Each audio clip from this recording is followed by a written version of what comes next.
Bienvenidos a Carl Jung, El mundo oculto. Hoy analizaré el libro La transparencia del mal, ensayo sobre los fenómenos extremos de Jean Baudrillard. Vivimos en una época donde lo real ha desaparecido, donde las imágenes no representan al mundo sino que lo sustituyen. Jean Baudrillard, en La transparencia del mal, nos advierte que ya no hay una lucha entre el bien y el mal, ni una tensión entre verdad y mentira. Todo se ha vuelto transparente. El mal ya no se oculta, sino que se mueve libremente, trivializado y con una estética elegante. Y esa transparencia es en sí mismo el rostro final del poder. Hoy no estamos dominados por tiranos visibles ni por censura explícita. El poder se ejerce de otro modo, a través del exceso, la saturación de signos, la ilusión de libertad, el simulacro total. Y es ahí donde, como veremos a través de la figura de Jung, cómo se vuelve indispensable encontrar una salida. Baudrillard no nos habla de una élite al estilo clásico. No hay conspiradores en la sombra. Las élites sí aún existen, pero se han disuelto en el sistema. No mandan, sino que operan simbólicamente. Ya no controlan a través del miedo, sino del deseo, la estética, la información. En este nuevo orden, el mal no es el enemigo, sino el decorado. Este fenómeno, Baudrillard lo llama la transparencia del mal. El mal ha dejado de estar reprimido. Ahora se mueve libremente como mercancía, entretenimiento, discurso políticamente correcto. El resultado es inquietante. Ya no hay espacio para la disidencia auténtica, porque toda resistencia es absorbida por el sistema que simula aceptarla mientras la esteriliza, la vuelve inútil. Desde la perspectiva junguiana, lo que Baudrillard describe no es solo una crisis cultural o tecnológica, es una disociación psíquica profunda, es el ego inflado por la ilusión de control y saturado de imágenes sin alma, mientras se aleja del self, del sí mismo profundo. El self representa la totalidad de la psique, incluyendo lo inconsciente, pero el simulacro ha erosionado ese vínculo. Lo simbólico, es decir, los mitos, los arquetipos, los rituales, ha sido reemplazado por representaciones vacías. Las personas ya no se transforman, se consumen, ya no se confrontan con su sombra, se entretienen con ella. La sombra, para Jung, representa lo reprimido, lo negado, lo que no queremos ver de nosotros mismos.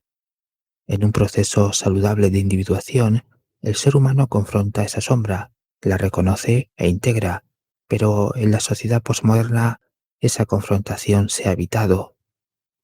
Baudrillard describe un mal con estética, o sea, con imágenes violentas convertidas en espectáculo, transgresiones moralizadas por el marketing, el dolor vuelto tendencia.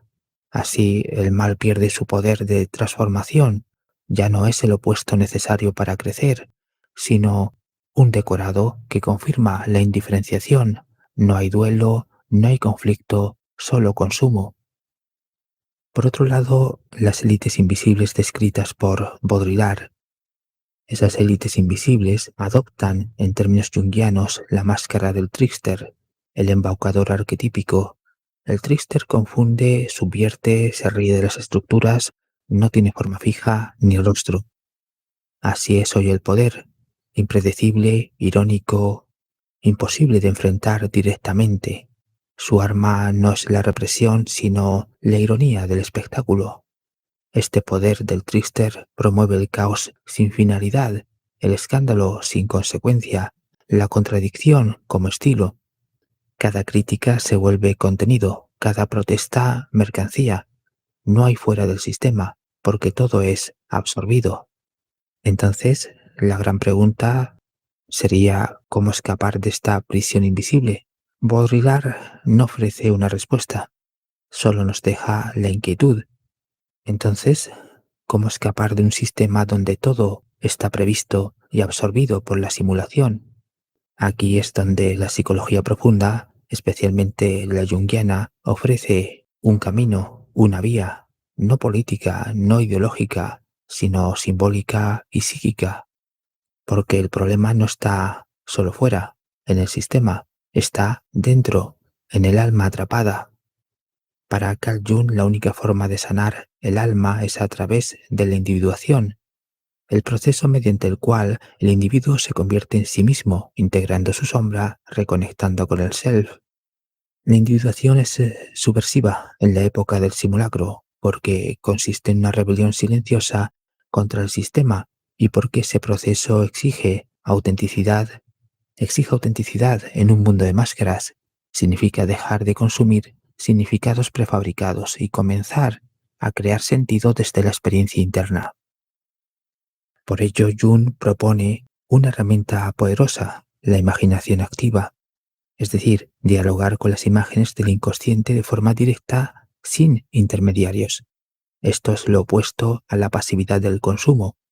En lugar de ser espectadores, nos volvemos creadores de nuestras propias imágenes, sueños y símbolos. Este acto restituye la autonomía simbólica. Es una forma de resistencia interna, generar realidad propia, no vivir en la ajena. Por ende, ¿en dónde están hoy las experiencias irreductibles al simulacro? Están en el arte profundo, en la contemplación de la naturaleza, en los sueños, en la meditación, en el silencio, en el dolor sincero, en la sombra aceptada, en todo aquello que no puede reducirse, no puede simplificarse a entretenimiento. Estas experiencias nos devuelven el alma, nos reconectan con lo arquetípico y solo desde ahí puede surgir una vida real en medio del hiperrealismo. Así pues, Baudrillard nos muestra el final de una civilización que ha perdido toda referencia. Jung nos muestra el camino de regreso, no hacia el pasado, sino hacia el alma. El mal transparente o la transparencia del mal no puede combatirse con moral, sino con la transformación psíquica. No basta con denunciar la simulación, hay que dejar de vivir en ella. La verdadera resistencia no está en cambiar el sistema, sino en dejar de ser su reflejo, en convertirnos en símbolos vivientes, en encarnar cada uno una verdad que no pueda ser absorbida. Y esa es la gran tarea de nuestro tiempo, hacer visible lo invisible, hacer real lo simbólico, ser humanos reales, auténticos, en un mundo que ha olvidado lo que eso significa. La idea es dejar de ser copias del sistema. Buenos días, buenas tardes y buenas noches.